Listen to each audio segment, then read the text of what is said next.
Hey wrestling fans, it's Shawn from the Scumbags of Wrestling. It might not look like Christmas right now, but it is around the corner, and you won't want to miss out on this amazing deal in support of Sick Kids Hospital on behalf of Steven's Wrestling Journey.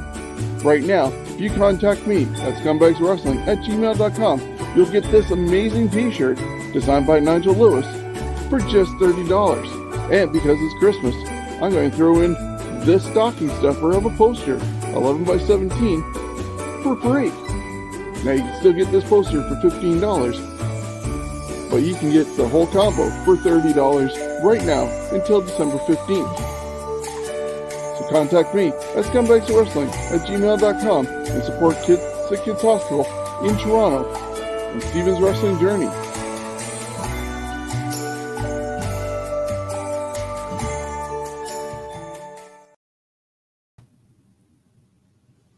And we are live. It is Thursday night.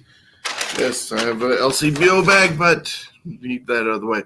It's Thursday night, and we are episode number 131 of the Scumbags Wrestling Podcast. My name is Shawn, right here in London, Ontario.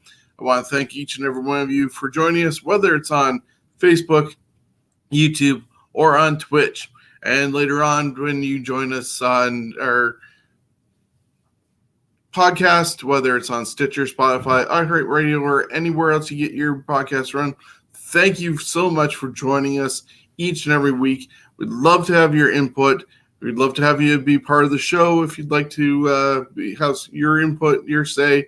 We have many outlets, including the Fantasy Warfare Tournament, to bring back in the new year, along with this episode of the Scumbags Wrestling Podcast. So we're fan-friendly, and we'd love to have your input. Now, as I said, it is now December 3rd, episode number 131. We got some news. We got unfortunate news to start off the show, but we're also going to look at AEW last night with Dynamite for Winter is coming. NXT is doing Takeover Wargames this weekend as well. So there's a lot to get to. And then, of course, we're going to be with Jonesy as long as his voice holds up. But he is going to join us for This Week in History. I'm going to bring in Jonesy and see how he is right now. And we'll go from there. Jonesy, in Niagara Falls, we see half your face. How are you tonight? Oh, there you go. That's better. Pardon me. I'm feeling sexy today as I sound very sexy. Hence the low-cut shirt in the collar area? No, I just didn't do up the buttons, that's all. Oh, okay. I don't like doing all the buttons up. It's too restricting. I like to let my three hairs out once in a while. Got arrowed occasionally, I guess. How are things in Niagara Falls for you? It's okay. It snowed a lot the other day, but besides that, it's actually still nice out for this time of year. Yeah. We had a dumping earlier in the week as well, and paths are clear at least. So it looks nice on the ground. It melted out of the trees, so that view is gone. But yeah, everything is December here in London. So wherever you are, let us know how things are. On a sad note, starting off this week's show, we found out the other day the passing of Pat Patterson. Yeah, a lot of people probably only remember him as one of the stooges of Vince McMahon during the Attitude Era, but he definitely was a lot more than that. He was born Pierre Clement in January 19th, 1941, Montreal, Quebec, Canada, and as I said, unfortunately died yesterday at the age of 79 in Miami, Florida. There was talk that he was battling cancer, and unfortunately, the first Intercontinental Champion did not kick out and has unfortunately lost the battle. So, yeah, Pat Patterson had quite the career to him. Worked for Big Time Wrestling, Pacific Northwest Wrestling. Worked for Big Time Wrestling in San Francisco, Championship Wrestling from Florida, AWA, New Japan, Loot International, then worked for World Wrestling Federation, World Wrestling Entertainment, off and on from 1979 to just recently, this year, 2020.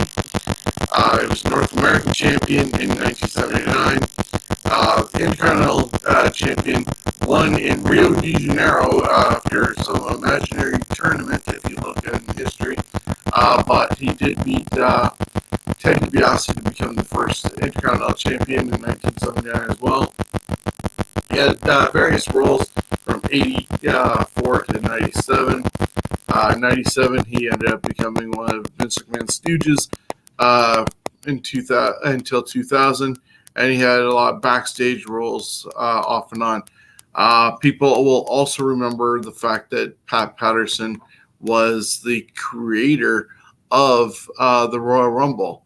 Pat had the idea numerous times and trying to bring it up to Vince of doing something different, and Vince just kept on pushing him off.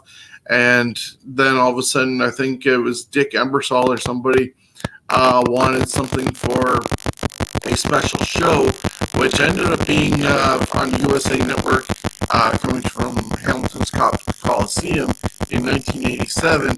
And because they needed some sort of special attraction, Vince basically said, "Okay, Pat, here's your opportunity to do this, see if it works, whatever." It was a one-off, and well, that was 87. And in just a month, in 2021, January, we're going to have another Royal Rumble. And we've had, now the last couple of years, 2 Royal Rumbles in the same pay-per-view, men's and women's. There was the greatest Royal Rumble of all time with 50 participants in Saudi Arabia. We've had it up to 20. Before, the first one only had 20 people in it, with Hacksaw Jim Duggan winning the first one, eliminating One Man Gang last. So he's been known a lot for that huge legacy there. People credit him as one of the best people to come up with finishes.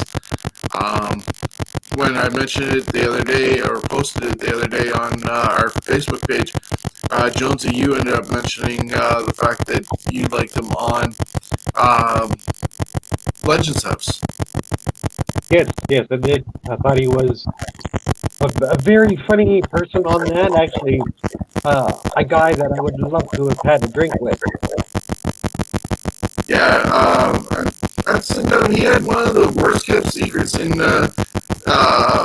all of wrestling, because, I guess it was at the end of Legends House that he officially came out of the closet.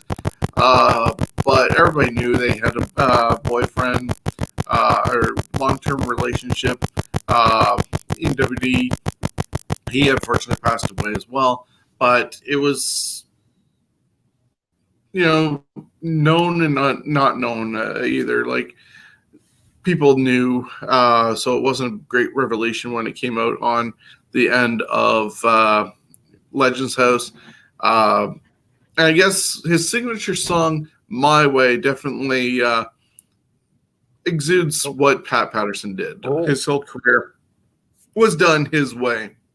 There's a few negative things, but I don't want to get into that because of the fact that, the man just passed away and a lot of things were alleged. And, let's just remember him for the contributions that he made to the wrestling industry. As I said, the Royal Rumble, first Intercontinental champion, and the great finishes he's had to different matches, which I believe he also had the finish to the WrestleMania 30 with Daniel Bryan, finishing it with both titles after beating both Triple H earlier in the show and then Orton and Batista, capping a huge resurgence that the fans had to build up Daniel Bryan.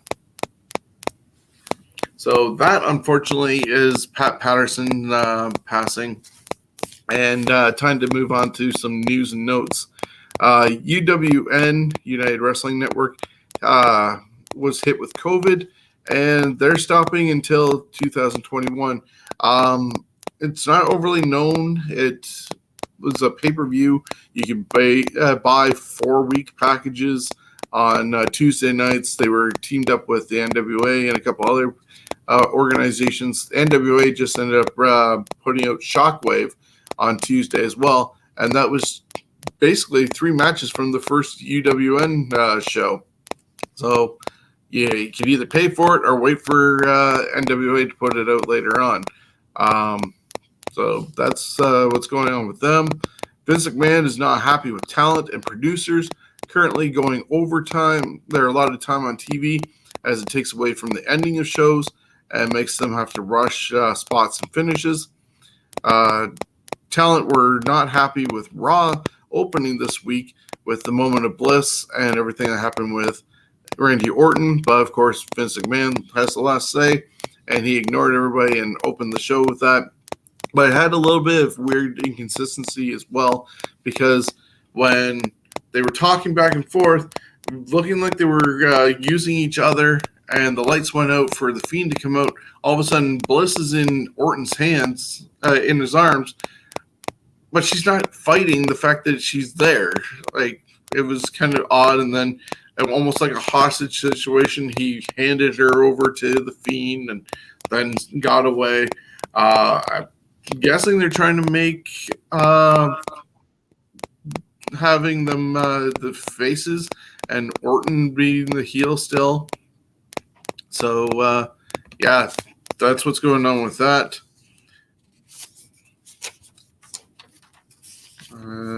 Chelsea Green was supposed to be coming into WWE as a stalker character, obsessed with Mickie James. So reenacting what happened with Mickie James and Trish Stratus 15 years ago, but they had filmed some stuff and dropped it without doing that. And then all of a sudden, as we saw a couple of weeks ago, Chelsea Green showed up and got kicked to the floor and broke her arm. So hopefully things get off to a better start for Chelsea when she does make it back to the main roster of SmackDown.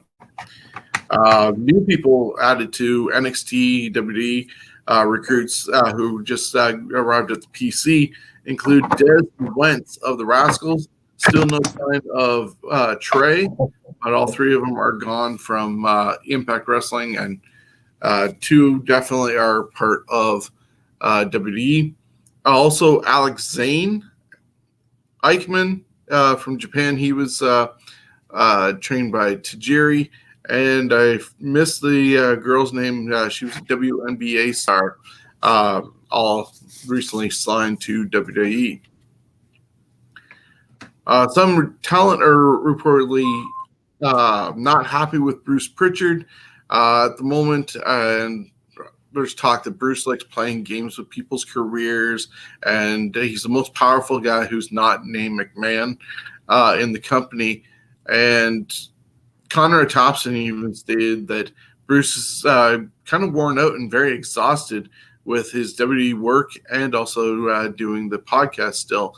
So eventually something might have to give. I think it's kind of odd, though, that, you know, at one point Vince McMahon had both Bischoff and Heyman there to do the work on Raw and SmackDown, and they're both gone, and Pritchard's doing both shows. Like, that's a little much for somebody to do 5 hours weekly, up to 9 hours, I'd say, if you include pay-per-views and even and all this other stuff that he's doing. That's a lot of work to do, a lot of talent to put together. And that's why I guess a lot of shows also are just last minute being written and only being finalized like a half hour before they're supposed to go live. I personally miss the days when WWE actually booked from point A and worked their way backwards and to get to there, and had long-term storytelling instead of this ADHD booking on the fly. I felt that was what killed WCW, other than having the inmates running the asylum. But the last minute booking and changing things and not having consistency is not good in any regards, whether it's WWE, AEW, or Impact and everybody else. So hopefully things get straightened around.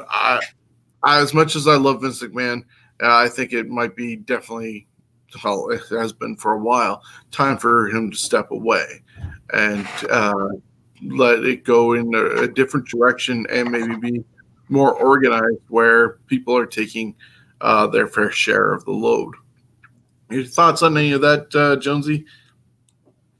No, sorry, I was messing with my other monitor that's not working now.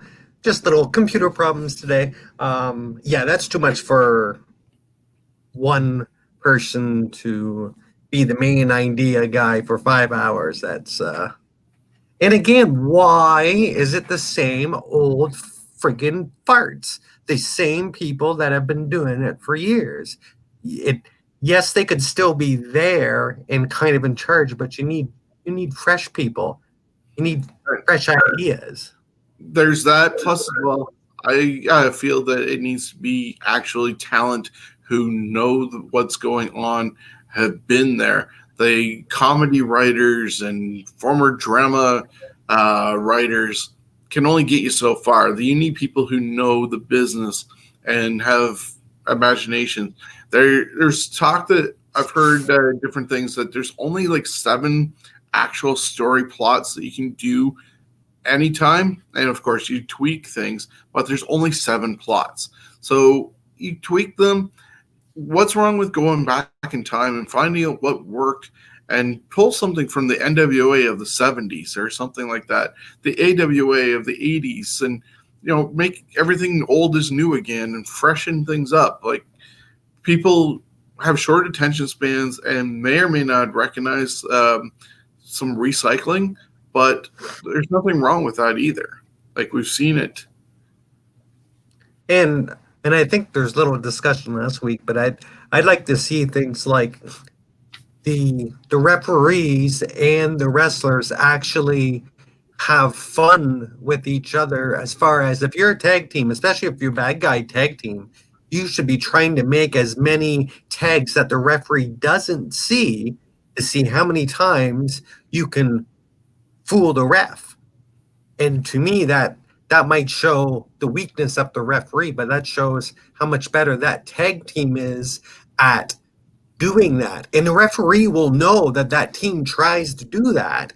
And that could be kind of a real thing, because even in wrestling, with it being storyline, they can still do more improv without even having lines. Just have it where they're going to try to cheat, but the referee, if he catches them, they're actually disqualified.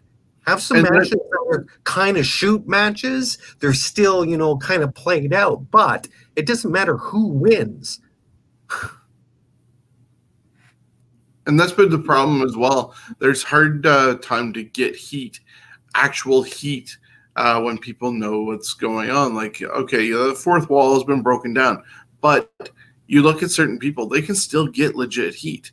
And why can't everybody else find that magic and make things more realistic and exciting for people to watch?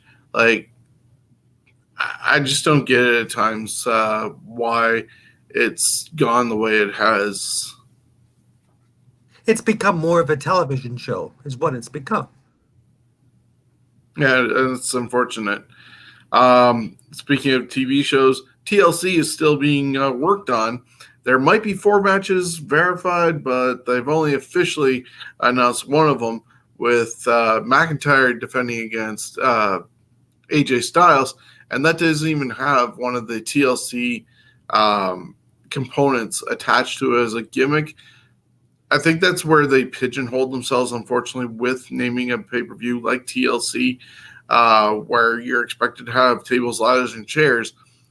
for no particular reason. I miss also the basic pay-per-view names. Whether you go back to WCW and use some of the Starcades and the Battle Bowls and all this other stuff, or Super Brawls, and even some old WWE names, at least, there's your pay-per-view, not pigeonholing, as I said yourself, that, it's December, we need to have this, or it's October, here comes Hell in a Cell. There's certain landmarks you can say, like Royal Rumble, Survivor Series, King of the Ring, where those are going to be needed. But the other times, if a story requires a Hell in a Cell, why can't you have it in May? Why do you have to wait till October when it's scheduled? But yeah, so they could have a wheel that they spin that has all the other pay-per-views on.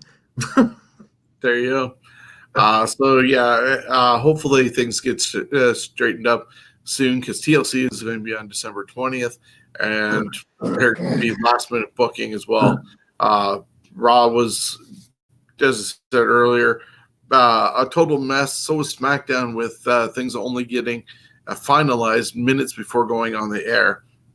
And it makes it hard for talent to know, show up, and am I going to get used? Am I not going to get used? I don't know why the chaos needs to happen. It looks like they were going to go with Daniel Bryan against Roman Reigns, but now they're going to go with Kevin Owens against Roman Reigns, probably at TLC, and save Daniel Bryan for the Royal Rumble. And of course, whoever comes out of the Rumble hopefully will be the one challenging Roman Reigns for the title. I can almost see at this point the Royal Rumbles being won by somebody like Bianca Belair and Big E somehow, or somewhere on that line. Big E is supposed to get a push, and because they don't want to make him weak, that's why he wasn't part of Survivor Series, either in the Battle Royal or on Team SmackDown, because the Battle Royal wasn't going to get him anywhere, and being on the losing team of SmackDown when they got skunked wasn't going to keep him strong. So it's only a matter of time before they pull the trigger on Big E in his singles career. Walter has hit 600 days as NXT champion. There's a question of who will be able to take that title off him. I guess the record actually is at 665 days, which Pete Dunne had. So will Walter match that, surpass it, or will somebody like maybe even just discuss on Facebook earlier today that Davey Boy Smith Jr., Harry Smith, is done with MLW, and there's talk that he could come to WWE. Where would you like to see him go? I suggested NXT UK, where a guy Harry's size going against Walter, he could take the title off him, and that would be the big kickstart to his WWE career again. That didn't go too far, especially after the Hart Dynasty ran its course. But yeah, it'd be interesting to see if somebody like Harry or Davey Boy Smith Jr., however he wants to be addressed, is the one who goes to UK and takes the belt off Walter. Yvonne Dudley is going through some health issues at the moment. He has been away from the job due to illness, but he's hoping to be back to work soon. Yeah. Some update on the Alberto Del Rio situation. Hopefully we never see him in wrestling again, but it looks like his court date, January 25th in Texas, is now not going to happen because the ex-girlfriend they allegedly assaulted and kidnapped has now recently come forward and apologized to the family for all the things that she said and the inconveniences that it's caused. And I guess it's thought that she exaggerated and lied about what happened, and charges have been dropped against Del Rio. Now, I'm not surprised that any charges are allegations like this have come up against him because he was kind of in a weird and odd relationship with Paige as well. But it looks like the guy's getting off more ways than one. But he's not going to get charged and face life imprisonment. But I do hope that nobody touches this guy in the wrestling business because he's just really greasy and creepy. Maybe that's a new character. Just greasy. He's just a real actual bad guy. I don't care. I'm a Del Rio. I can wrestle. Yeah, he's just really one of those guys that you don't want to befriend. I don't get him. He is good.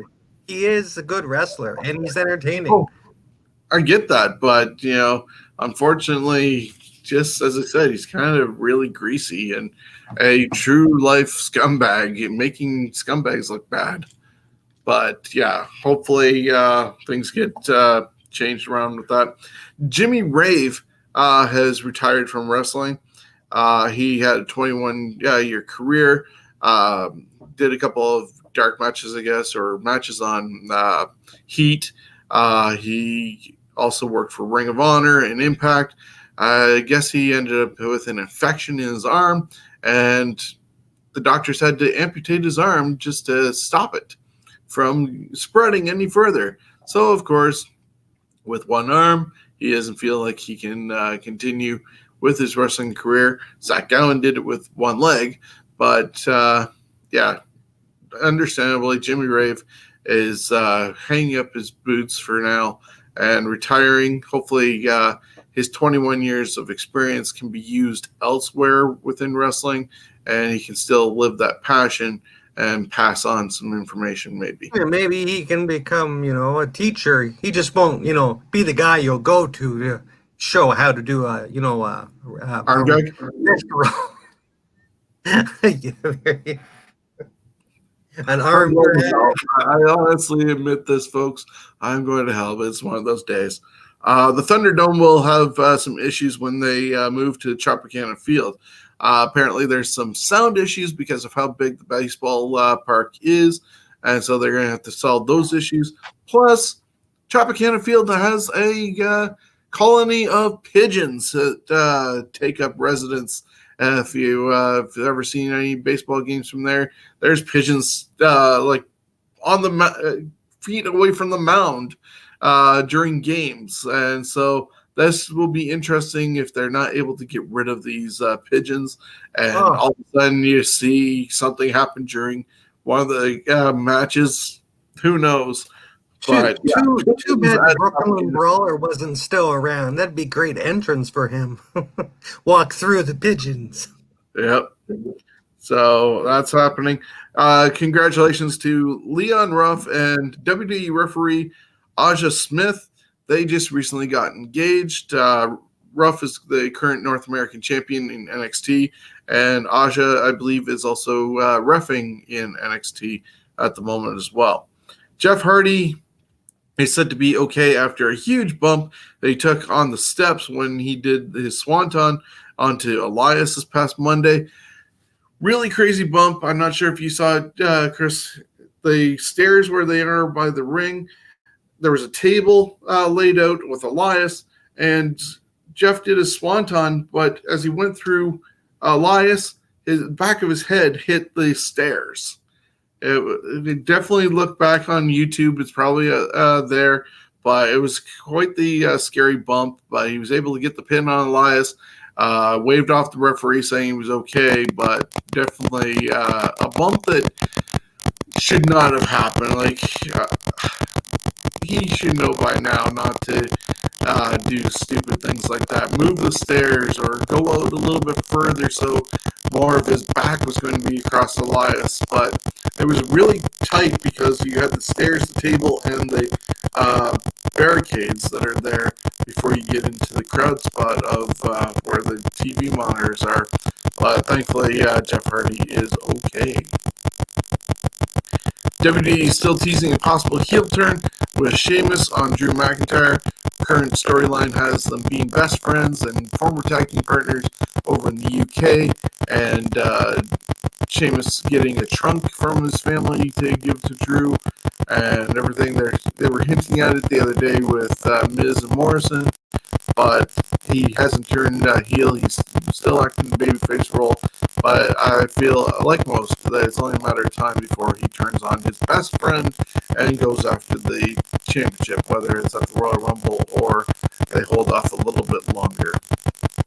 Mia Yim, who is also known as Reckoning in Retribution, ended up going against Dana Brooke, and like seconds into the match, her mask ended up coming off, and they had to toss it to the side, and she ended up losing the match, but they have to figure something else out for Mia's mask if they're planning on keeping that gimmick on her. And so, yeah, that's a lot of the news that's going on. This Sunday, WWE has a few things going on. If you are able to check out your local Fox affiliate, before or after a football game, there's going to be tribute to the troops.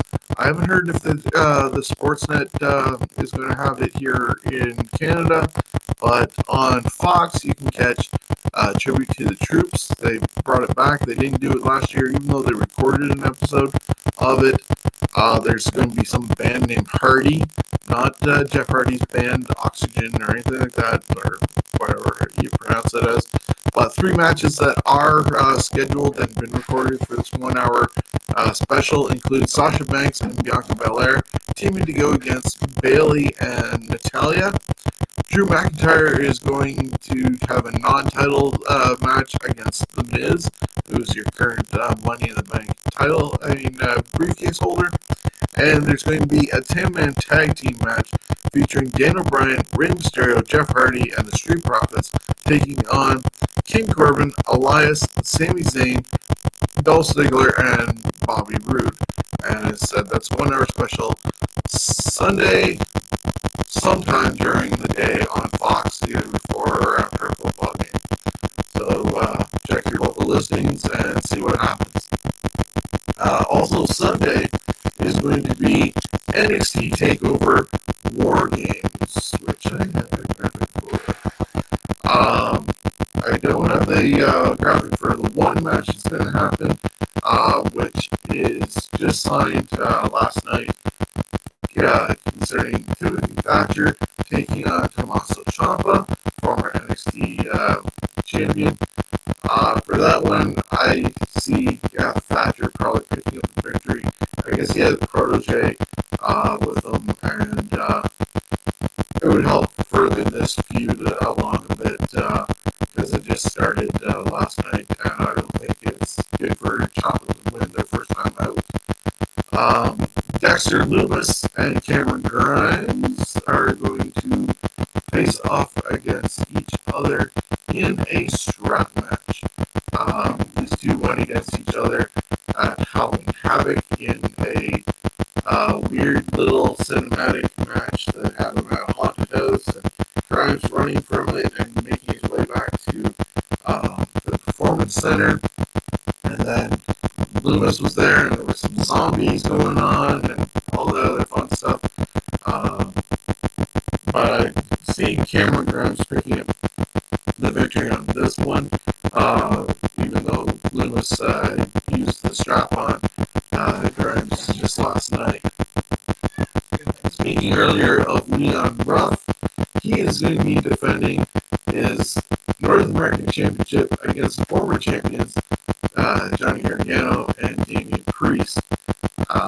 Definitely outmatched by these two veterans, Priest and Gargano, and I think this might just be how Priest ends up getting the title back. So I'm going to go with Damian Priest picking up the North American Championship for a second time. Then there's going to be 2 War Games matches. Of course, one of these are going to start off the night, most likely the women's, and it's Team Shotzi, which has Shotzi Blackheart, Ember Moon, Rhea Ripley, and who's not in this picture, current NXT Women's Champion Io Shirai. They're going to take on Team Candice, which consists of Candice LeRae, Dakota Kai, Raquel Gonzalez, and Toni Storm. Last night, Shotzi Blackheart ended up winning a ladder match over Raquel Gonzalez to become the team that has the advantage instead of doing the old coin toss. Shotzi's team has the advantage when the periods start, which is really odd because usually for war games it's always the heels that have the advantage. So I see in this case though, I think I'm going to go with the faces winning still. Because I think in the main event, which is going to be the Undisputed Era, Adam Cole, Roderick Strong, Kyle O'Reilly, and Bobby Fish taking on Team McAfee, Pat McAfee, Pete Dunne, Danny Burch, and Oney Lorcan, the current tag team champions.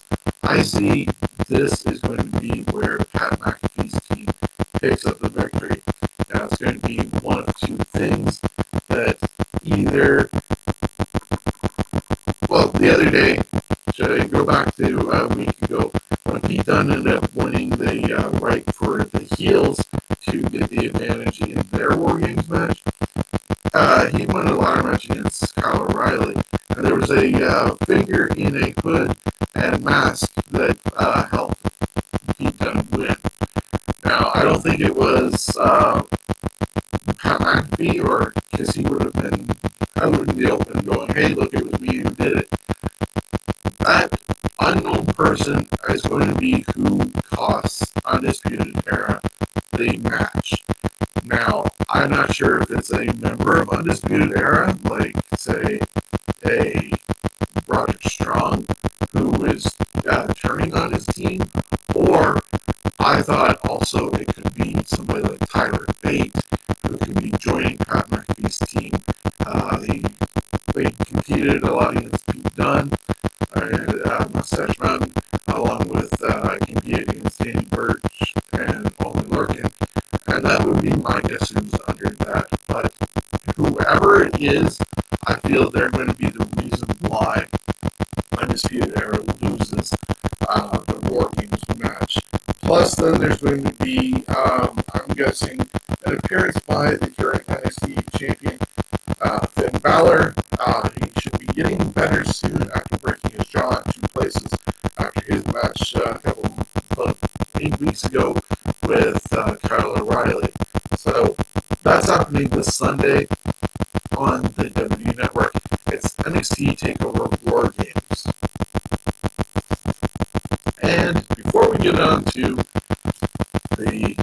This Week in History, I'm going to show this commercial, and we're going to go to look at what happened last night on Dynamite when Winter is coming.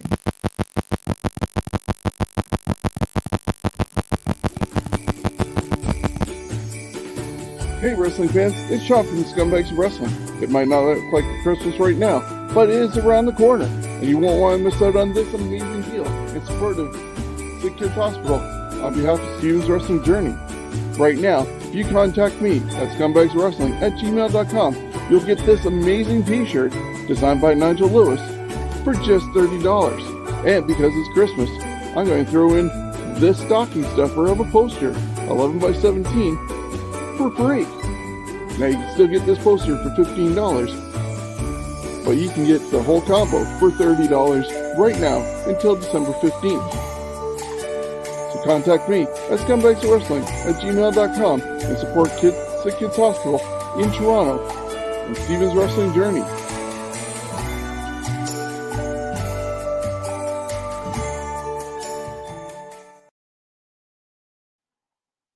You're back. Jonesy just said I kind of sound odd on his end. I hope I'm not sounding odd on everybody else's end. Definitely apologize if that is. We'll have to work on it. You sound like a Borg. But I do have a feeling it is actually on Jonesy's end. Please send me a message if this is a problem on your end. Before we go into AEW Dynamite, I just want to remind people that on Christmas Eve, you can tune into Go Hard Pro. It's Holden Albright's creation along with his friends. You're going to see Alexia Nicole, Scotty O'Shea, Evan Greenway, and many more as part of this show that was funded by fans through a Kickstarter GoFundMe. So that is going to happen on YouTube. Go Hard Pro, Christmas Eve, and you won't want to miss it.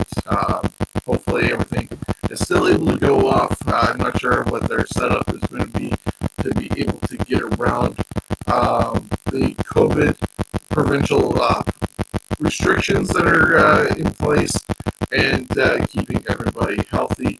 If it is able to still go off, I wish them all the best. I'm going to continue to plug away from them. But yeah, definitely find a way of checking out if they're able to continue with their show and support independent wrestling. Now, AEW Dynamite last night, they were looking at doing a special pay-per-view, non-pay-per-view event of their show Dynamite and entitled it Winter is Coming. It started off with the Diamond Battle Royal. All the guys were on the outside, the bell rang, they got inside and started battling. They were able to do a few of their storylines throughout the whole thing, including Miro's feud with Orange Cassidy, Dark Order trying to recruit Adam Page, Matt Hardy looking like a heel veteran type thing, and then of course the ending came with, they also continued the never-ending feud with Shawn Spears and Scorpio Sky. But the ending came when it was down to Wardlow and MJF, and they were in the ring, and they realized, wait a minute, there was still one left, and it was Orange Cassidy. They went to the outside where he was laying, got him back in the ring, and Orange ended up eliminating Wardlow. And so next week on Dynamite is going to be MJF against Orange Cassidy for the Diamond ring. And we'll see if MJF can retain his ring from last year, or if Orange Cassidy will be the new holder of the Diamond ring. Then Kazarian took on Chris Jericho. Jericho is looking really bad, to be honest. Like, I have a belly. I get that. Jericho is getting that same belly that I have. And he's 50 years old and a professional wrestler, so he obviously should be in better shape than I am. But it's kind of the weird thing when the wrestlers get that age. Jake Roberts got the big belly. Jericho is not looking so good. There was some hints that Inner Circle were going to interfere, not interfere. Ortiz was going to use a weapon, but Hager got him to stop. Next thing you know, Jericho's in a balls of dead Boston crowd, and MJF comes up with Wardlow, is about to throw in a towel. Sammy Guevara stops him. By the time Jericho gets out of it, he sees Guevara with the towel, so it kind of looks a little suspicious with that, of him not having confidence in Jericho. When it all finishes, Jericho hit the Judas Effect, got the victory over Kaz, but then Inner Circle started fighting each other, and Jericho is giving them an ultimatum that next week they have to be either on the same page or the Inner Circle is being disbanded. I think it's way too early for that to happen, so that I see them going to stay together, but they keep on sowing those seeds, and eventually it's going to lead to Chris Jericho turning face in the end. So that's going to be next week where they have their ultimatum thing going on. The Young Bucks were confronted backstage by the Acclaim, and then they were attacked by the Hybrid 2, and they're going to go against each other next week. Britt Baker beat Layla Hirsch. She's a 4'11" Russian powerlifter, I guess, but she is barely looking over that top rope. With how tall Britt Baker was compared to her, it was just a really odd-looking match. But Layla did well for herself, but still lost to Britt Baker with the lockjaw. Cody and Darby Allin beat Powerhouse Hobbs and Ricky Ricky Starks. After the match, Taz went after Arn Anderson. Dustin Rhodes made the save, and out came Brian Cage. The heels had the advantage. Next thing you know, the lights go out. There's a video shown, almost looking like a Game of Thrones Winter is Coming type deal. You saw a crow in there. Surprise, surprise. And next thing you know, when the lights come on, there's snow, and out comes Glacier. No, should have been Glacier at that rate. But it was Sting. His contract recently ended with WWE, this Legends deal. And now all of a sudden Sting is in AEW, 61 years old. The heels ended up disappearing into thin air. Out came Sting. He looked at Arn Anderson. It looked like he saw a ghost. He had Tony Schiavone going, "It's Sting!" And then he looked at Cody. They went over and stared Darby in the face. Ended up leaving the ring and walking out. That was his appearance. As much as Sting is a huge icon, pun intended, because of his moniker, he's 61 years old, a WWE Hall of Famer, got injured 5 years ago in a match with Seth Rollins, where he openly admitted that he took the buckle bomb wrong and was responsible for his own mishaps and needing to retire, is in AEW. Why? What is he going to do? Is this another old-timer going to be by another up-and-comer side where he's going to overshadow that person?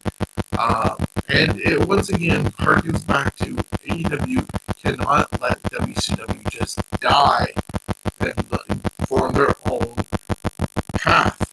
They are trying to live in the shadow and ruins of a company that clearly failed because the inmates were in the asylum. And what's going on in AEW? You've got active wrestlers running AEW along with a rich mark in Tony Khan. I don't get it. Jonesy, before I finish off the rest of the show, what do you think of this whole Sting thing? You're on mute.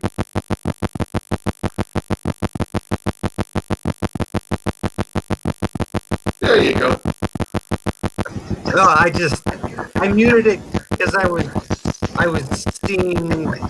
Anyways, oh yeah, Stink. You know what?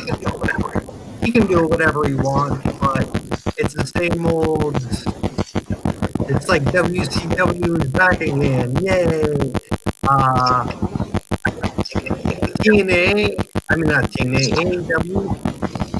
Stop trying to be WCW. Move on, become something new, but they won't do that. So, again, I don't think AEW is going to be around for more than a couple more years. Eventually, Tony Khan is going to run out of money. We're going to realize it's a mistake. It will be sold to someone for cheap.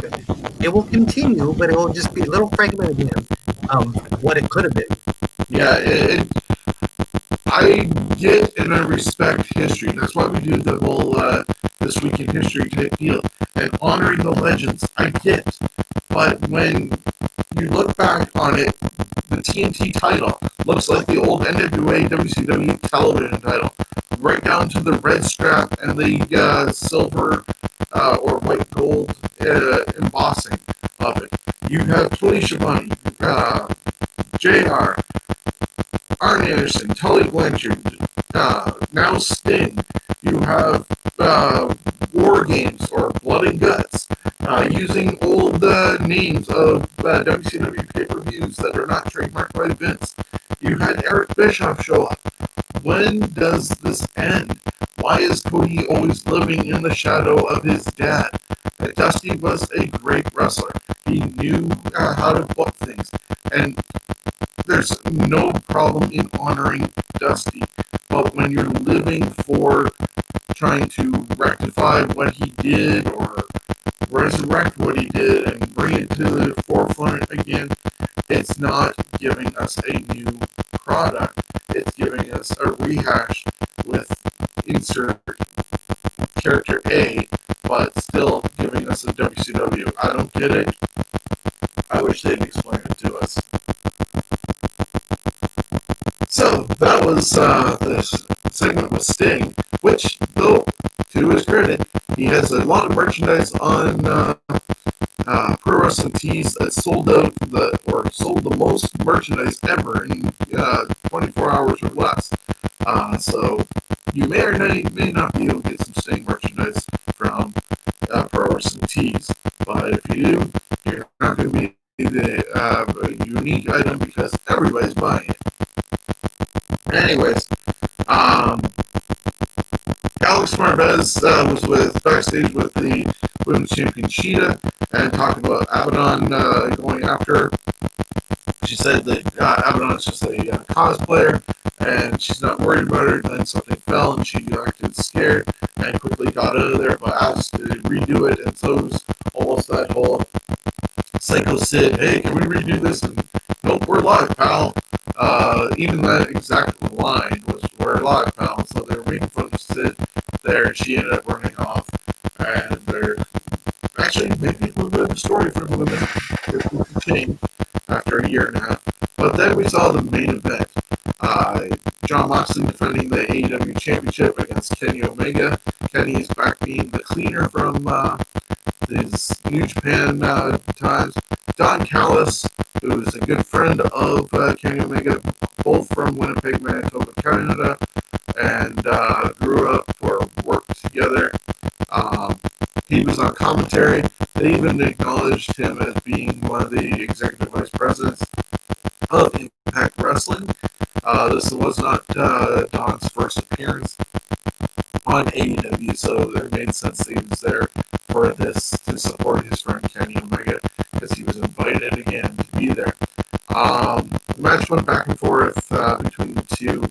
At one point, Moxley ended up getting 2 chairs, and they thought he was going to break the gentleman's rule of not using any weapons, but he stopped them up and asked Omega to sit across them, and they started hitting each other, and Omega ended up getting the better of Moxley, but they went back and forth again. Next thing you know, Omega's hitting his head on the outside, and referees are coming to attend to him. Callis gets up to check on his good friend and wanting the match to stop. Moxley doesn't adhere to any of this, goes after Kenny, gets him back in the ring. Somehow Callis gets a microphone trying to convince him to stop the match. Moxley hits Callis, which then the microphone magically ends up in Omega's hands. As the referee is distracted by stuff with Don Callis, Omega goes against his word of being a gentleman and takes out Moxley with the microphone, cutting him open with a microphone. Yes, bad blade job, really. But then a whole bunch of V-triggers lately after that, and a one-winged angel, and you have a new AEW champion, the first guy who's held that title that did not have a WWE career, even though he did work in developmental. But, first non-WWE guy to hold that title. And so, Don Callis and him get the heck out of Dodge, and instead of celebrating together this victory, they go past everybody, and they're being booed by people backstage, and including Jerry Lynn, and everybody is going on. The commentators saying this is bullshit, rarely use that word, and they're thinking they got screwed, or that Moxley got screwed, and just as they get to a waiting vehicle, Alex Marvez pops out of nowhere and asks what's going on and tell us what's happening, and they end the show basically with Don Callis saying, you're not going to find out until Tuesday when we give our statement, and Marvez is just like, what, on Dark? Or, no, we're on Wednesdays. And Callis is like, no, you will see our response next Tuesday on Impact Wrestling. And so, looks like Impact Wrestling and AEW have a little bit of a working relationship at the moment. This would probably be the most anticipated episode of Impact, which has already been recorded, so we're going to probably insert a segment involving these two and the world title there. But yeah, probably be the most anticipated episode of Impact in a long time by people wanting to find out what's going on. And who knows how the working relationship's going to be. Omega has, I think, a title defense at Triple Mania with AAA. So they're working with them. Moxley, I figured, was going to drop the title anyways because he might be going to Japan to defend his U.S. title and possibly be part of Wrestle Kingdom. So he could be gone for at least a month and a half, 2 months to do stuff with them. Plus, Renee's pregnant. But yeah, not surprised that Moxley dropped the title. I guess the biggest surprise was the fact that they're doing a business with AEW and Impact, and they ran out of time as Eddie Kingston called out Lance Archer after what happened last week, and so they were stretched for time. Jonesy, your thoughts on this whole Omega winning the title and working relationship with Impact? I don't care about him winning the title. The Impact thing, yeah, that's good. That's something if they want to compete and be seen like bigger than the WWF, what they need to do is be the forerunner of getting all the indie promotions together and becoming bigger than the WWF. That's the only way you're going to compete with them. And it's going to take a long time to do that. Well, they also seem to be the guys who want to say that they're willing to work with anybody and make wrestling one big community. Because even Omega mentioned, I guess last week or so, that he'd be willing to work a talent exchange with WWE, and some of those dream matches could actually happen with like him against, say, AJ, or him against Rollins, and stuff like that. And of course, they're going to say that who's the winner in that? AEW is the winner, and WWE is going, yeah, I don't think so, guys.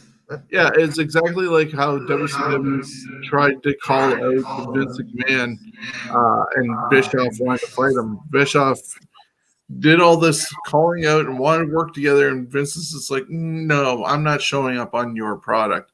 Now, WCW was dumb at the same time when they didn't allow the DX invasion to actually come through their door, because they would have benefited from WWE being on their show. But that was hindsight. They were dumb, and that would have been something that would have been amazing if it happened. But AEW and WWE doing some sort of talent exchange, unless they're the same company, it's not going to happen. So that concludes this week in wrestling. Now let's take a trip back in time with Jonesy and this week in history. I have a list also with me, those who are listening and watching live right now. So if Jonesy's voice does not hold out for any of it, I can pick up some slack as well. But this week's episode looks like it's going to be a lot about birthdays as opposed to a lot of events like happened the last couple of weeks. So Jonesy, let you take that drink and we will start off. Yeah, not that many Survivor Series matches in this one. So this is Week in History, November 27th to December 3rd. We'll start with November 27th. 71 years ago today, NWA World Heavyweight Champion Orville Brown forfeits the title to Lou Thesz due to injuries suffered in a car accident and would end his career. 28 years ago today, NWA, in association with Jim Crockett Promotions, presented Starrcade 86, Night of the Skywalkers, from the Greensboro Coliseum in Greensboro, North Carolina, and the Omni Center in Atlanta. The venues would alternate having matches. We saw Wahoo McDaniel defeat Rick Rude in an Indian strap match. Tully Blanchard defeated Dusty Rhodes in a first blood match to win the NWA World Television Championship. And Big Bubba Rogers defeated Ron Garvin in a street fight. The Road Warriors defeated the Midnight Express in a scaffold match. This is the match where Corny broke some limbs falling from the bottom of the scaffold.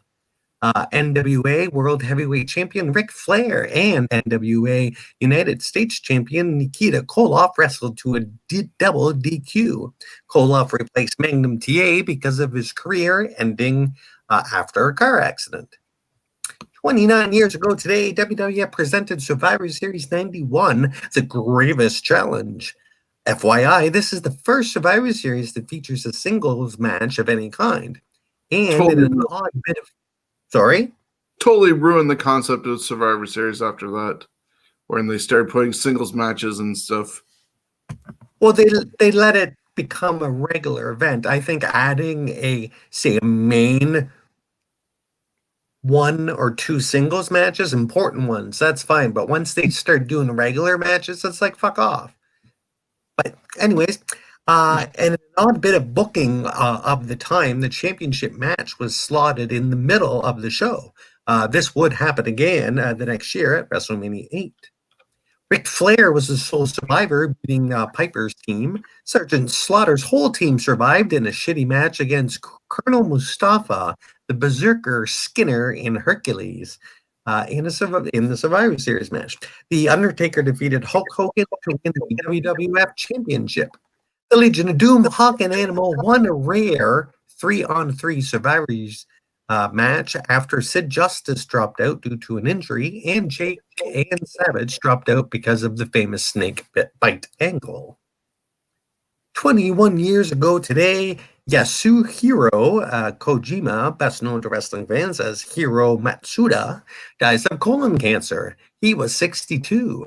He would have 2 runs with WCW in the late 80s, once in 87 as a manager for Lex Luger in his feud with Dusty Rhodes, and again in 1989 as a manager of a renamed Four Horsemen called Yamasaki Corporation. Most famously, Kojima was the trainer of some of the most successful wrestlers in history, including Hulk Hogan, Lex Luger, Ron Simmons, Keiji Muda, Great Muda, Scott Hall, and Paul Orndorff. His stiff, no-nonsense style was designed to teach new trainees respect for business and toughen them up. Hi! 15 years ago today, WWE presented Survivor Series. This was the first pay-per-view following the death of Eddie Guerrero earlier in the month. Booker T defeated Chris Benoit in the first match of the Best of 7 series for the vacated WWE United States Championship. Triple H defeated Ric Flair in a last man standing match, and Team SmackDown, Batista, Rey Mysterio, Don JBL, Bobby Lashley, and Survivor Randy Orton defeated the Team Raw, which was Michaels, Kane, The Big Slow, Carlito, and Chris Masters. And this Booker T defeated Chris Benoit in the first of Best of 7 series. Didn't they do that in WCW? Yeah, they did in WCW, and WWE enjoyed it so much that they let them redo it again in WWE. But I think this time it actually went 7 matches as opposed to, I think WCW had them go best of 7 with 8 matches. Oh, kind of like those weird, I believe, like the World Series in baseball used to be like that, where there could be a game 8. It had something to do with the amount of points or something. There was a draw. Okay. There you go. That makes sense then, yeah. So November 28th, 35 years ago today, NWA, in association with Jim Crockett Promotions, presented Starrcade 85, The Gathering, from the Greensboro Coliseum in Greensboro, North Carolina, and the Omni in Atlanta, Georgia. Buddy Landel defeated Terry Taylor to win the NWA National Championship.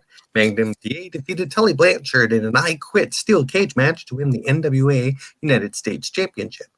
The Rock and Roll Express, Ricky Morton and Robert Gibson defeated Ivan and Nikita Koloff in a steel cage match to win the NWA World Tag Team Championship.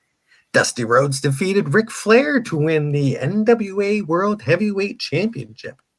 but it was overturned a week later by referee Tommy Young due to interference by Arn Anderson. This perhaps is the most well-known and polarizing of dusty finishes in wrestling history. A dusty finish is a finish that teases one result, usually in favor of the babyface, usually for a title, only to have said result reversed on a technicality, i.e., outside interference or intentional over-the-top throw. 10 years ago today, actor Leslie Nelson died of complications of pneumonia at a Fort Lauderdale hospital. He was 84. Besides his fame for movies, he was part of the WWF universe along with George Kennedy when at SummerSlam 94 they tried to find the real Undertaker. It's a happy 37th birthday of Danielle Monette, best known to wrestling fans these days as Summer Rae. Yesterday would have been the 58th birthday of Davey Boy Smith, best known to wrestling fans as the British Bulldog.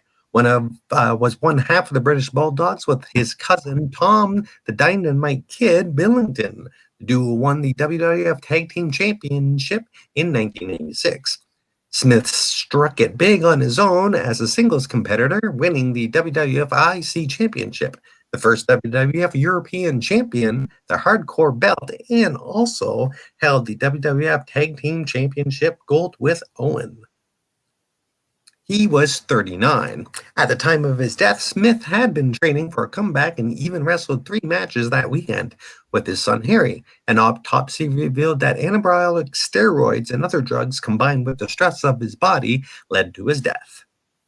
Well, it also didn't help the trapdoor that WCW had during the whole Ultimate Warrior return or invasion, whatever angle they had over there, and they had that stupid trap door allowing him to disappear and reappear out of nowhere, and Davey fell on it one night and ended up hurting his back, and that didn't help with his addiction to painkillers and that. Now, for me, it's like, okay, you had it in the War Games cage. Why didn't you rig it up so that he could have came just between the 2 rings? Have the smoke bomb so it's in both rings, so he could have came up. They wouldn't have to go through the trouble of putting a trap door in there. That would have made sense, but I think it was... To me, too, it wasn't... that whole thing wasn't worth it because it did it too fast. Poof, it goes on. There's the Warrior, and then poof, there goes another smoke bomb, and he's gone. It was stupid. It was again, WCW screwing up what could have been a cool thing, but they screwed it up, and they fucked up a wrestler. Yeah. Way to go, W. So today would have been the 71st birthday of Marshall Aaron Meyer, best known to wrestling fans as Lee Marshall. Born in Los Angeles, Marshall was a longtime radio announcer, working in a number of radio stations around the country and in Canada. In wrestling, he hosted AWA on ESPN and calling many matches in the promotion's later days, and was the ring announcer for the Los Angeles portion of WrestleMania 2, which was his only WWF appearance. In the mid and late 90s, he was part of the World Championship Wrestling's broadcast team. He was also the voice of Tony the Tiger since 99 with Thurl Ravenscroft, and succeeded him in 2005. On April 26, 2014, Marshall died of esophageal, God, that's a hard one to say, something to do with the esophagus, so it's esophageal, that's it, cancer in Santa Monica, California. He was 64. He was survived by his wife Judy, son and stepdaughter and granddaughter Kate. Today would have been the 82nd birthday of famed football player and wrestler Ernest Ladd, a.k.a. the Big Cat Ernie Ladd.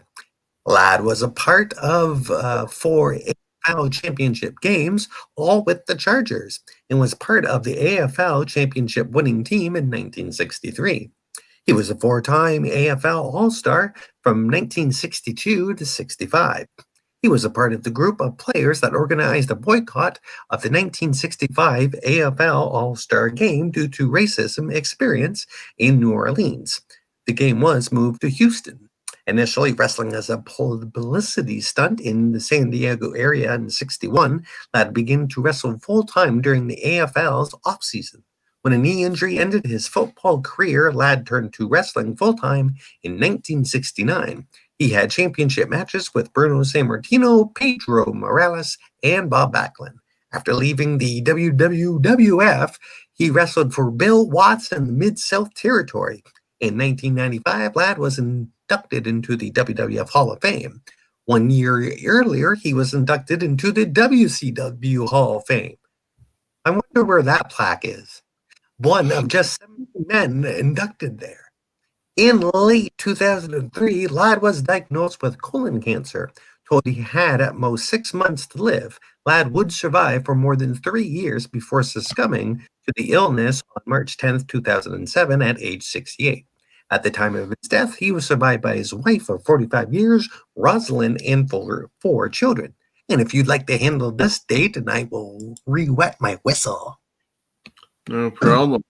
That takes us to November 29th, 26 years ago in Chicago, Illinois. Tito Santana defeated Cowboy Bob Orton to win the AWF Heavyweight Championship. He was virtually the only heavyweight champion in the company's existence. One night in 1996, Orton won the title, but was forced to vacate it due to interference during the match. I remember a little bit of the AWF.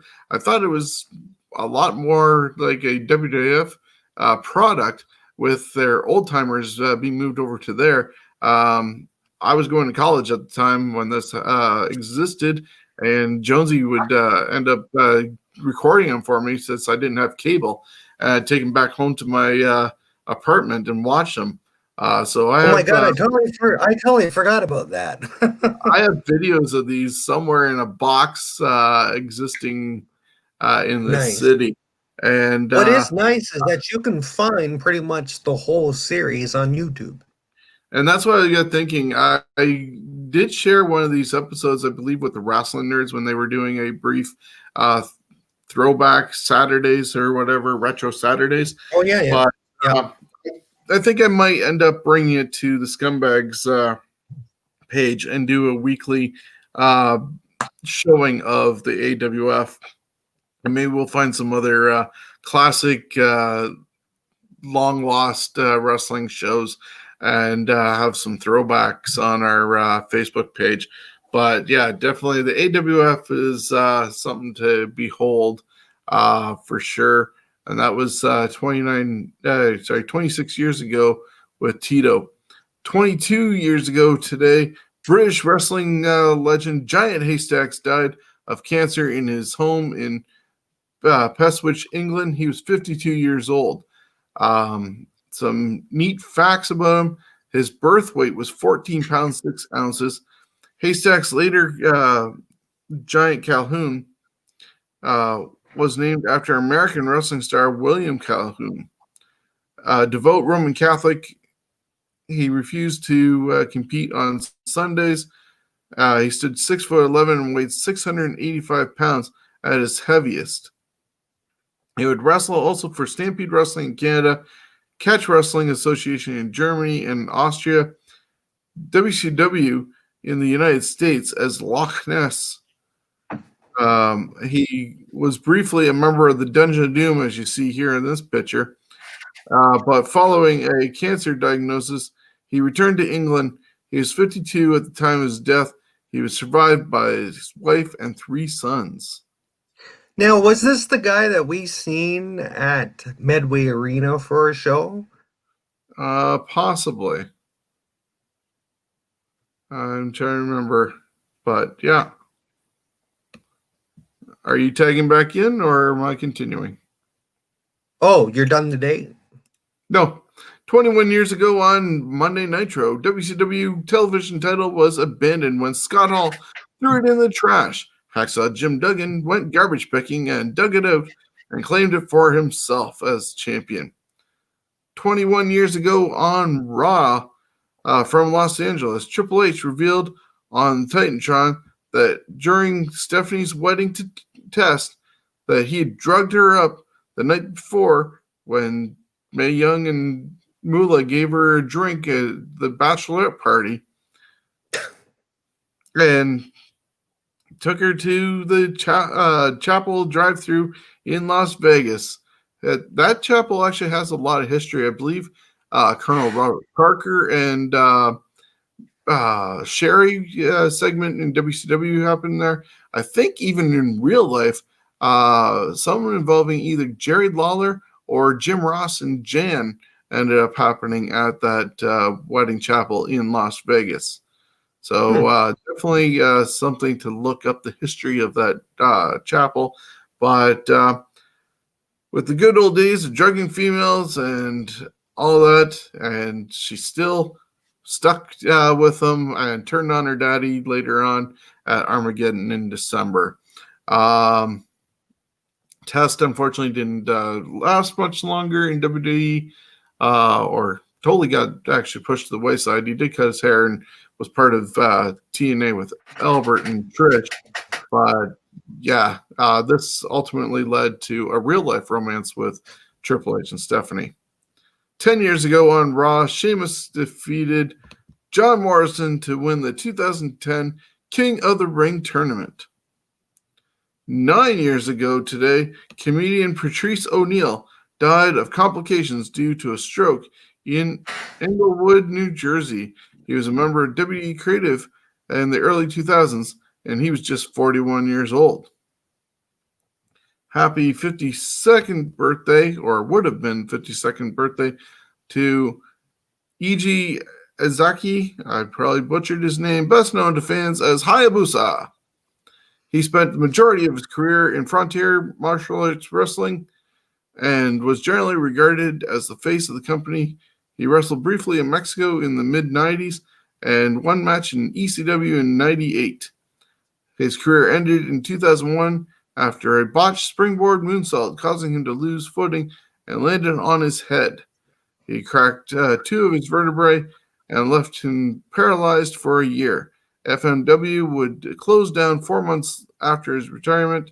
Sadly, he drop-kicked the bucket away on bad pun there. On March 3rd, 2006. It would have been the 78th birthday of Eugene Arthur Okerlund, best known as Mean Gene. He worked in radio before wrestling. WWE Hall of Fame in 2006. He was fantastic in the WWE's Legends House and did a couple songs on their wrestling albums, including Tutti Frutti and also Rock and Roll Hoochie Coo. Happy 54th birthday to John Charles Layfield. Love him or hate him as JBL. Smart guy, a dick to other people in wrestling, but had one of the best clotheslines in the business. And there we go. Happy 71st birthday to Zeb Coulter, a.k.a. Dirty Dutch Mantel. He's been in the business for nearly 50 years and has nearly worked in every major wrestling promotion in North America. In his 42 years in the wrestling business, he worked nearly every major wrestling promotion in North America, including 2 runs in WWE as manager and color commentator for Smoky Mountain Wrestling, a booker for WWC and IWA in Puerto Rico, and TNA in the United States. Away from the ring, he pushed for a law that would require parolees whose crimes were related to drugs and alcohol to be tested via monitoring device every half hour. This was followed by the death of his 16-year-old granddaughter in 2012 after she was in a fatal auto accident with a man who was running from the police at the time. The law went into effect in July 2014. It also was the 71st birthday of the legendary Jerry the King Lawler. He has a 50-year wrestling career and just celebrated it recently with his event. He was a disc jockey for a radio station, started announcing for WWF in 1992 on Superstars.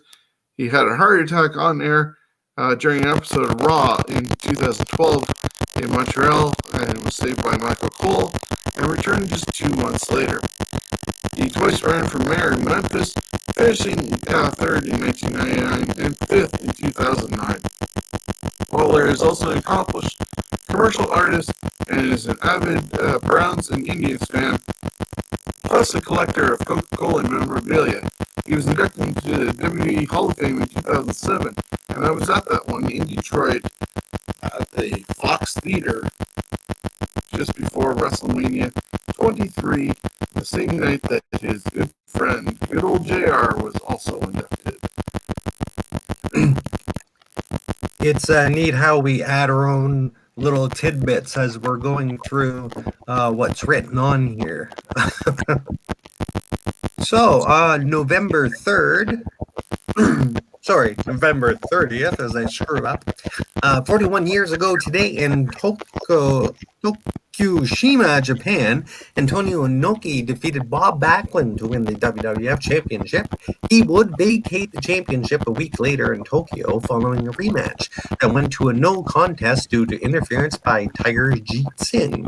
Backlund would regain the title in mid-December by defeating Bobby Duncombe in a Texas death match. The WWE recognizes Backlund as officially having one uninterrupted championship run from 78 to 83.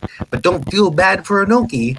He was put in the WWE Hall of Fame in 2010 and won the WWF World Martial Arts Heavyweight Championship twice. Where's that belt? Bring that belt back! 23 years ago today, ECW presented November to Remember. Rob Van Dam and Tommy Dreamer went to a no contest in ECW vs. WWF flag match. Sabu defeated the Sandman in a tables and ladders match. Shane Douglas defeated Bam Bam Bigelow to win the ECW World Heavyweight Championship. Douglas would hold the championship for a company record 405 days, beating his first reign at 385. Way to go. 22 years ago today on Raw's War from Baltimore, Big Boss Man defeated Mankind in a ladder match to win the WWF Hardcore Championship. 22 years ago today on Nitro from Chattanooga, Bret Hart defeated Diamond Dallas Page by KO to win the WCW United States Championship. Conan defeated Chris Jericho to win the World Television Championship. 10 years ago today, Celeste Bonin, aka Caitlyn, wins NXT Season 3. She was the last-minute replacement for Isis the Amazon. That's right, you heard me. Replacement for Isis the Amazon, who got dropped because of naughty pictures.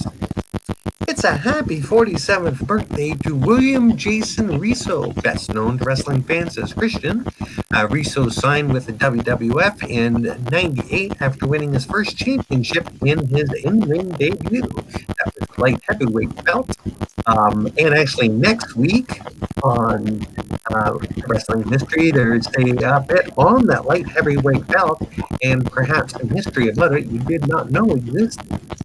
Christian and his brother. Now, don't be Googling that shit before next week and spoil it. Okay. Christian and his brother, friend Edge, would go on to be the top 10 of all-time tag teams in WWF. And not many times has both tag partners, when split up, win the top prize in the same company. They did indeed totally reek of awesomeness. December 1st, 48 years ago today in Yokohama, Japan, Bobo Brazil defeated Kentaro and Oki to win the vacated NWA International Heavyweight Championship. 46 years ago today in Philadelphia, Pennsylvania, Stan Stasiak defeated Pedro Morales to win the WWF Heavyweight Championship. Stasiak ends Pedro's 1,027-day reign. However, Stasiak only held on to the belt for just over a week. I would call this a popcorn fart. 22 years ago today, at a Raw taping, Stone Cold Steve Austin and Mankind defeated The Undertaker and The Rock via DQ. And WWF got poo-pooed on by the USA Network for the crucifixion of Steve Stone Jeebus Austin. Cue the Catholic League and Phil Donahue. I do remember seeing this when it happened. I did think that WWF did go over the edge on that. However, I'm glad they did, because that's some classic shit to watch and go, oh my God, they got away with it. 8 years ago today in Reseda, California, Adam Cole defeated Kevin Steen in a guerrilla warfare match to win the Pro Wrestling Guerrilla World Championship. It's a happy 49th birthday to Stephanie Chio, best known to wrestling fans as Trinity. Stephanie made her professional wrestling debut in October 2002. In January 2003, I imagine that has something to do with her character, because I don't really remember this chick. Me either. Stephanie made her professional wrestling debut in October 2002. In January 2003, Fumiko debuted for TNA as Trinity. In March, she became the first woman to compete for one of the TNA's male championships, but was defeated by Kid Cass for the X Division title. She would leave TNA later in the year for WWE. After a brief run in Ohio Valley Wrestling, WWE's developmental territory, Benedetto debuted as Trinity for the rebooted ECW as a member of the Full-Blooded Italians. Less than 2 weeks after her ECW debut, she injured her knee on a moonsault to the outside during a cat fight. She underwent surgery and would be sparingly used until her release in June 2007. Following her WWE release, she began concentrating on stunt work. Her stunt work has been in a number of Hollywood blockbusters, including Anaconda, Daredevil, Eternal Sunshine of the Spotless Mind, Spider-Man 2, The Bourne Ultimatum, Burn After Reading, Sex and the City 2, and Ernest Goes to Wrestling School. Besides being besides being a certified aerobics instructor and dancer, she also has dabbed in roller derby in recent years, joining the Strong Island Derby Revolution as a jammer. And I think it's about time that roller derby back to TV.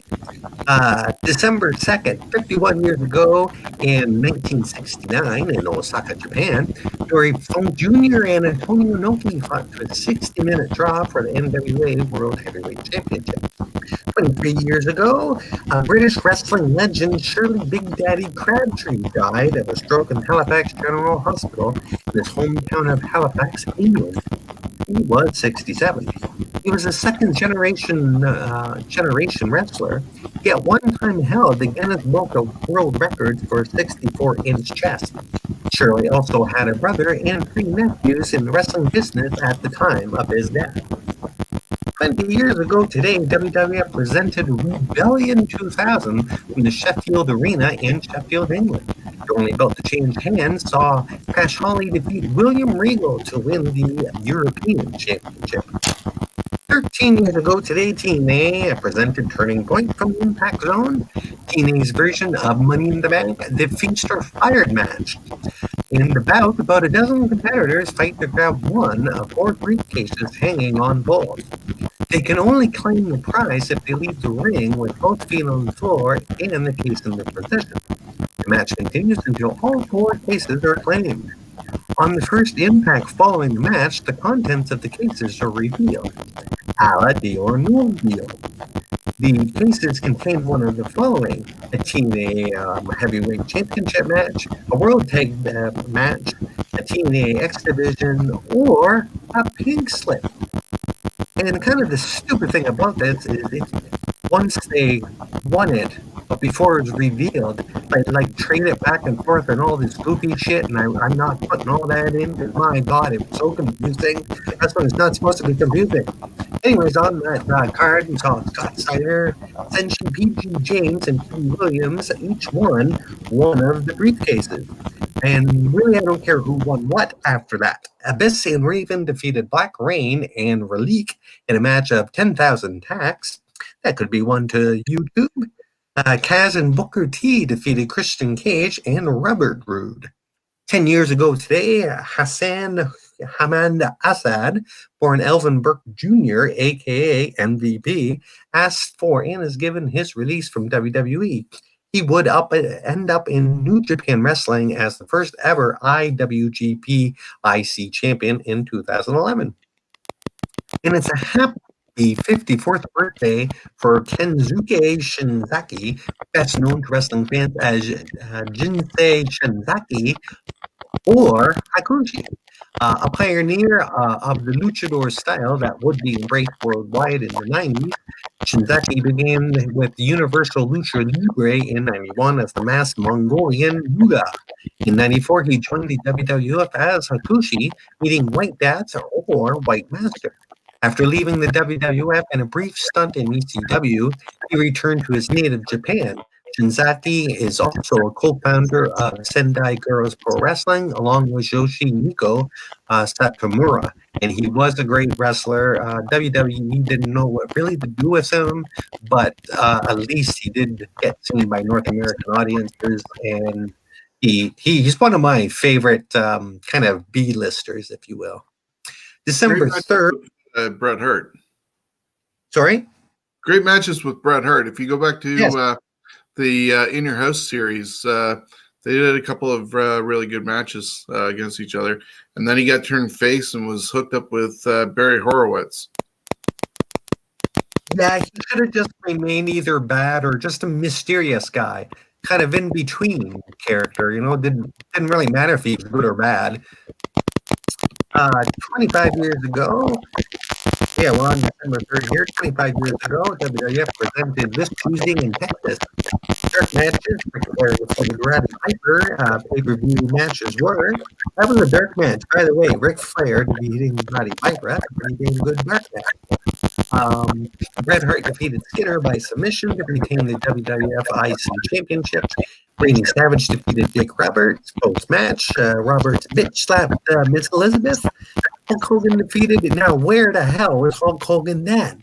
He couldn't come down and fucking help? No.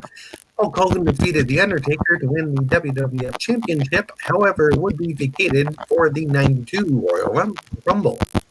15 years ago today in Los Angeles, California, Joey Ryan defeated Kevin Steen to win the Pro Wrestling Gorilla Heavyweight Championship.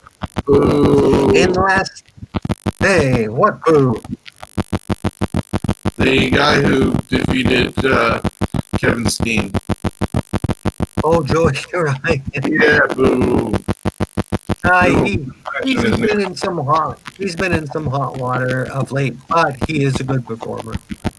14 years ago today, WWE presented ECW December to Dismember from the James Brown Arena in Augusta, Georgia. About 4,800 were in attendance with just 90,000 homes watching on pay-per-view. That is the lowest number of buys for a pay-per-view up to 2016. The show is considered by many to be among the worst pay-per-views, not just in WWE history, but professional wrestling history. The main event featured an Extreme Elimination Chamber match. Lashley defeated the Big Slow, who was on his way out, RVD, Hardcore Holly, CM Punk, and Test. And that is your week in history. Yeah, I think this last picture I have up here for those watching is Paul Heyman outside the Elimination Chamber with his hand on his face. And if you ask him about this event, it was his last straw with working with WWE for a long while. He was involved with the creative of the rebooted ECW, but yeah, this was basically the last straw. They only had the Elimination Chamber and the Hardys against Eminem actually booked for this show. And then with Big Show being injured, instead of getting him out of the match, first and foremost, and leaving it as a huge surprise of who who's going to walk out with the championship. They waited for him to be the last guy eliminated by Lashley, and he had also been pulling for CM Punk to even get the title over Lashley, but obviously that got kiboshed, and the rocket was not put on Punk's back at that time. And like I said, this picture of Paul Heyman with his head in his hand, just shaking his head, of almost looking embarrassed about what's going on, definitely speaks volumes for the ill-fated December to Dismember event from ECW. But thank you once again for taking us down a trip of memory lane. Said a lot of tributes this week involving birthdays, a few events here and there, and some title changes, but it's always interesting to see what happens in the world of wrestling. And hopefully, like I said, maybe people can learn from the past to bring to the future and build things better. But that is everything for this week. Please make sure to contact me to buy your t-shirts and posters supporting Sick Kids Hospital and Steven's Wrestling Journey. You won't regret it. It's an amazing t-shirt, 22 stars of the independent wrestling scene. We are still looking for a couple of panelists to join us for Fantasy Warfare Tournament. The show, unfortunately, does not work with just 2 people. We need an odd number of people. 3 to 5 would be ideal. And if you're a history buff and are opinionated and like to at least give some pros and cons and have good conversation, Fantasy Warfare Tournament is a really good show to be a part of. And you can be part of the broadcast with myself and Jonesy, and just look back on the best of the best aspects of wrestling. That's about it. As I said, tribute to the troops this Sunday on your Fox affiliate. Still looking to see if Canada's going to broadcast it on Sportsnet. And then, of course, Sunday is going to be NXT Takeover Wargames. 5 matches signed, including 2 Wargames matches from the CWC. Looks like it's going to be a great card. Jonesy, you got anything else to add before we get out of here? No, I don't. I'm glad this is over, because pretty much this whole broadcast, you've been sounding like a Borg to me. I don't know what's wrong. Something's interfering. You know, when someone turns on, something else in the house, like a vacuum or something, you hear, well, it's been going, but your voice is going with it, so it sounds like you're a freaking Borg. Yeah, and I got no feedback from anybody who's been watching to say that it's on my end. So thankfully, I guess in my case that we're good. I'm sorry for your end of things hearing it that way. At least we got through it. Canadian Pro Wrestling Hall of Fame voting concluded midnight on November 30th.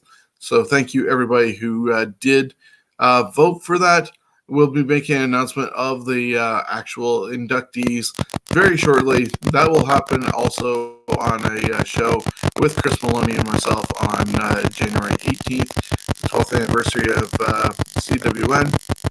And he's in the process, I think, contacting those who were voted in by the fans, and we'll make an announcement soon. And it's a GoPro Hard Pro, should I say, December 24th. Colton Albright and friends crowdfunded. Give them some support, give them some love, and they can put together more shows. But what else are you going to do on Christmas Eve if you're not able to be with your family outside of your own home? So enjoy that. Thank you, everybody, for being a part of this show, and we are out of here.